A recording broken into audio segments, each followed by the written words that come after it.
Hello students, today we are going to learn about non-infectious diseases. Infectious diseases तो किसकी वजह से होती हैं? कोई पैथोजन हो वो एंटर कर जाए बॉडी में, उस वजह से होती हैं diseases. Now non infectious diseases किसी पैथोजन की वजह से नहीं होंगी और इस वजह से ये पर्सन टू पर्सन ट्रांसमिट भी नहीं होंगी. एक अगर किसी पर्सन को है तो उसी तक रहेंगी, उससे कोई दूसरा पर्सन उसके कांटेक्ट में आने की वजह से डिजीज़ नहीं होगा. अब किस वजह से हो सकती हैं ये? या तो कोई न्यूट्रिशनल डेफिशिएंसी की वजह से हो सकती हैं, मान लो किसी विटामिन की, मिनरल की डेफिशिएंसी हो जाए उसकी वजह से हो सकती हैं. तो विटामिन सी की डेफिशिएंसी की वजह से कौन सी डिजीज़ होगी? Scurvy disease.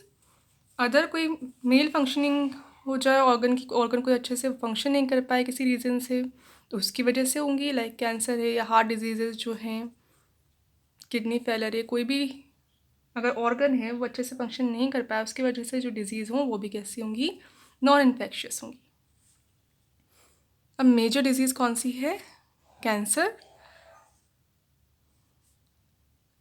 अब कैंसर में क्या होगा? नॉर्मल जो सेल्स होती हैं, नॉर्मल जो बॉडी की कोई भी सेल है, उसकी ग्रोथ एंड उसका डिफ्रेंसिएशन कंट्रोल्ड होता है एंड रेगुलेटेड होता है.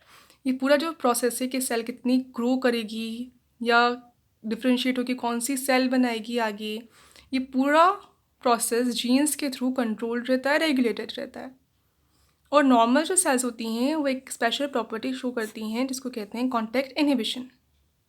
अगर कोई सेल है या कोई टिश्यू है, अगर वो ग्रो करता जाए और मान लो कोई अदर टिश्यू है उसकी कॉन्टैक्ट में आ जाए, जैसे उसकी क्लोज प्रॉक्सिमिटी में आएगा, उसके पास आएगा, वैसे क्या होगा? इसको सिग्नल मिल जाएगा इस टिश्यू को कि अब ये ग्रो नहीं कर सकता और उसकी ग्रोथ फिर रुक जाती है. ठीक है, मान लो एक टिश्यू ग्रो कर रहा है, वो ग्रो करता करता किसी अदर टिश्यू के कांटेक्ट में आ जाए तो फिर उस टिश्यू की ग्रोथ रुक जाएगी और ज़्यादा ग्रो नहीं करेगा, जगह नहीं मिलेगी उसको ग्रो करने की. तो ये होती है प्रॉपर्टी कांटेक्ट इनहिबिशन की, जो नॉर्मल सेल्स या नॉर्मल टिश्यूज़ शो करते हैं. किस लिए होती है ये? ताकि अनकंट्रोल्ड ग्रोथ नहीं हो किसी भी ऑर्गन की. ये ऐसा नहीं हो कि ये ग्रो करता ही जाए.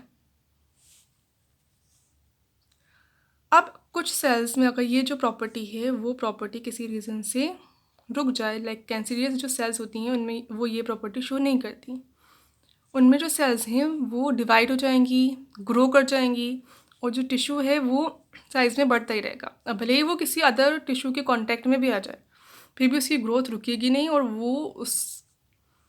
वो जस्ट ग्रो ही करता रहेगा, रुकेगा नहीं. और उससे दूसरा जो टिश्यू है वो डैमेज हो जाएगा और इससे हार्मफुल इफेक्ट प्रोड्यूस होंगी बॉडी के लिए.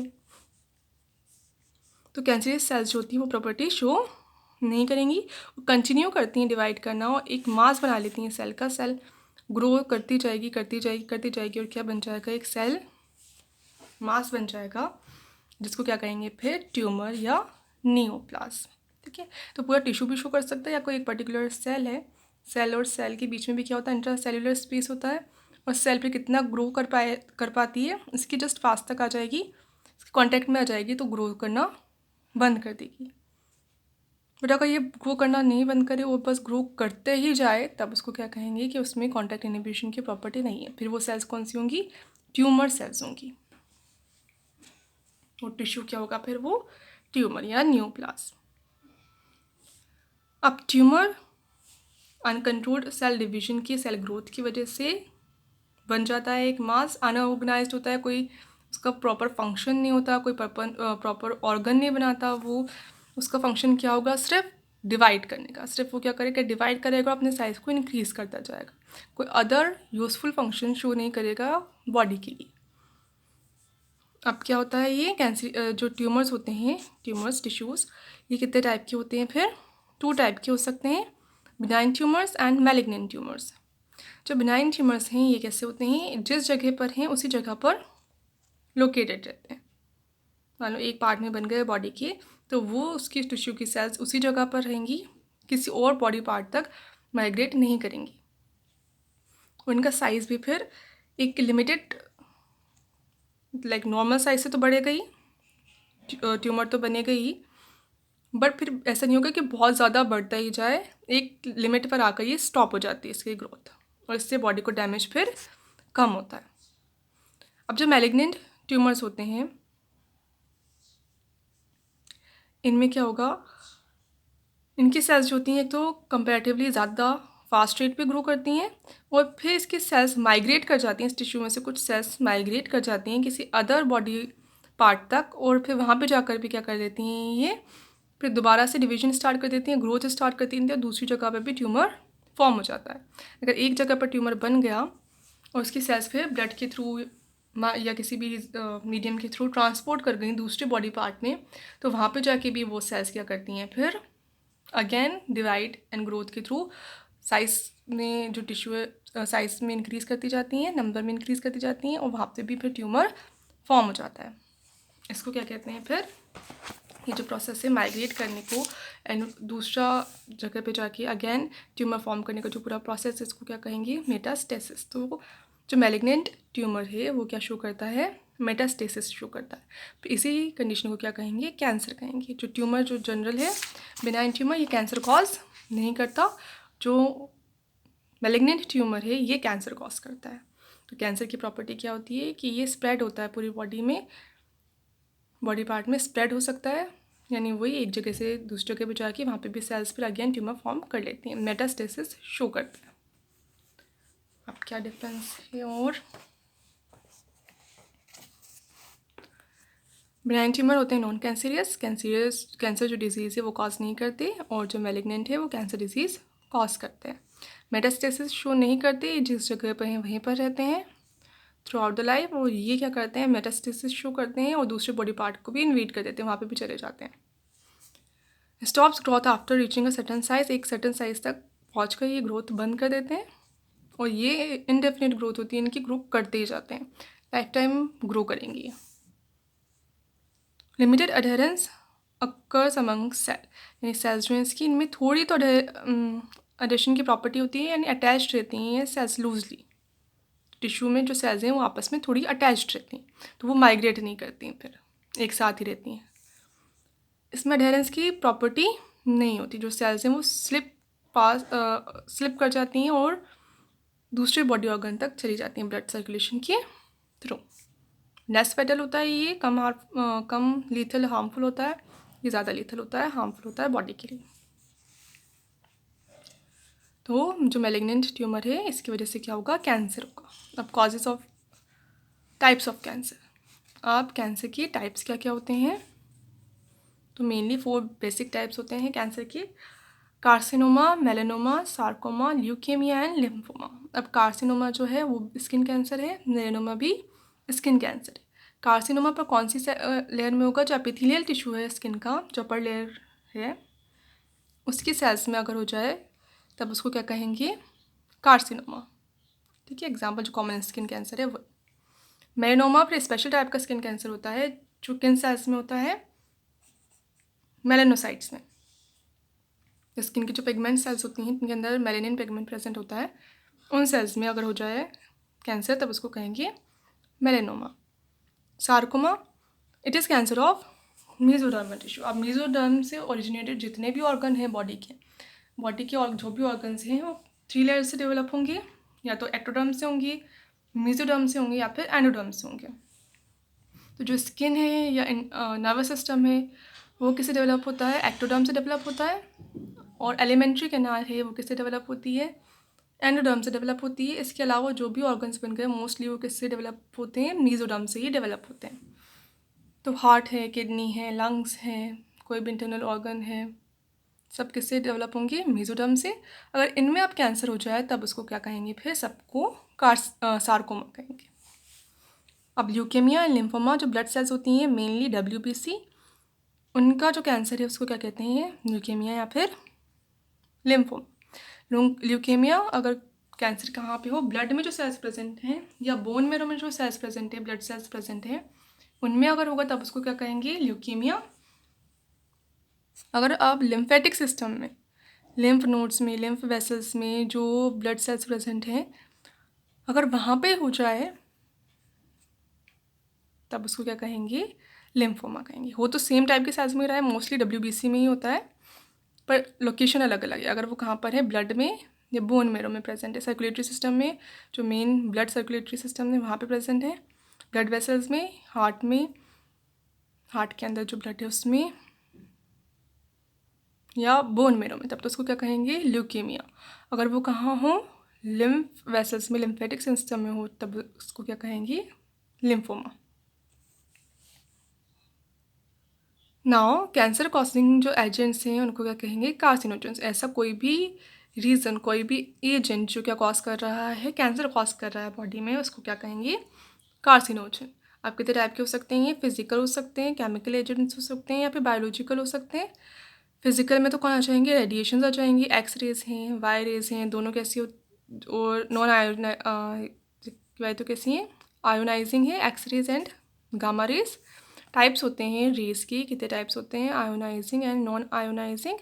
आयोनाइजिंग में तो कौन कौन से आएंगी, X rays and gamma rays. Non ionising में कौन कौन से आएंगी, यूवी रेज, जो मेनली यूवी रेज आती है नॉन आयोनाइजिंग में। ये जो रेडिएशन है इनकी वजह से क्या होता है, जो डीएनए है वो डैमेज हो जाता है। तो डीएनए डैमेज हो जाएगा तो वो सेल डिफरेंशिएशन, सेल ग्रोथ की प्रोसेस को कंट्रोल नहीं कर पाएगा और ट्यूमर फॉर्म हो जाएगा। इसलिए जो एक्सरेज हैं उनसे रिलेटेड जो भी प्रैक्टिसेस हैं उनसे कम कांटेक्ट में आना चाहिए। भले यूज़फुल जो प्रोसेसेस हैं, प्रैक्टिसेस हैं, लाइक जो एक्सरे डिटेक्ट करने के लिए करते हैं अपन फ्रैक्चर को, या किसी भी अदर मेडिकल रीज़न से एक्सरे का यूज़ करें, तो वो भी लिमिटेड होना चाहिए, बार बार नहीं करवाना चाहिए, ज़्यादा टाइम तक कांटेक्ट में नहीं आना चाहिए एक्सरेज की। सेकंड हो सकते हैं केमिकल एजेंट्स हो सकते हैं, लाइक टोबैको स्मोक जो है, आप कहते हैं टोबैको ये लेने से क्या होगा, कैंसर हो जाता है, लंग कैंसर हो जाता है, स्मोकिंग से लंग कैंसर हो जाता है। तो ये इसके अंदर जो भी केमिकल्स हैं वो भी क्या होते हैं, कैंसर कॉजिंग होते हैं,